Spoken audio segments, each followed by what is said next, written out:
Jedan je zagrebački tunel postao izložbeni prostor za fotografije s najvećeg fotonatječaja na svijetu. Ova je izložba nastala dugogodišnjom suradnjom koja je odlučila spojiti umjetnost i plemenitost. Ove godine smo odlučili nakon nekoliko godina suradnje i pomaganja udruzi SOS Dječje selo napraviti izložbu ovih radova. Na ovoj izložbi koju smo organizirali u tunelu Grič, koja će trajati tijekom cijelog mjeseca travnja, je izloženo 40 radova sa toga natječaja.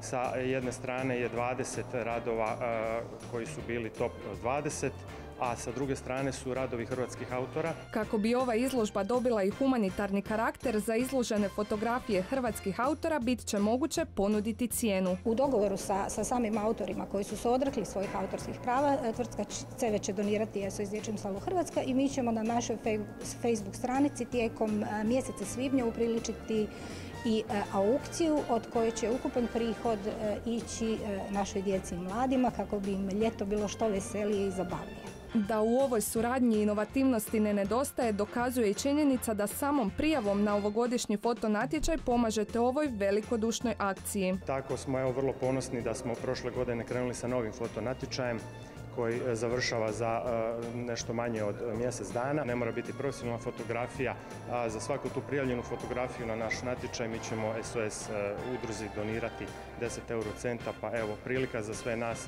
da na ovaj način pomognemo ovu hvale vrijednu udrugu.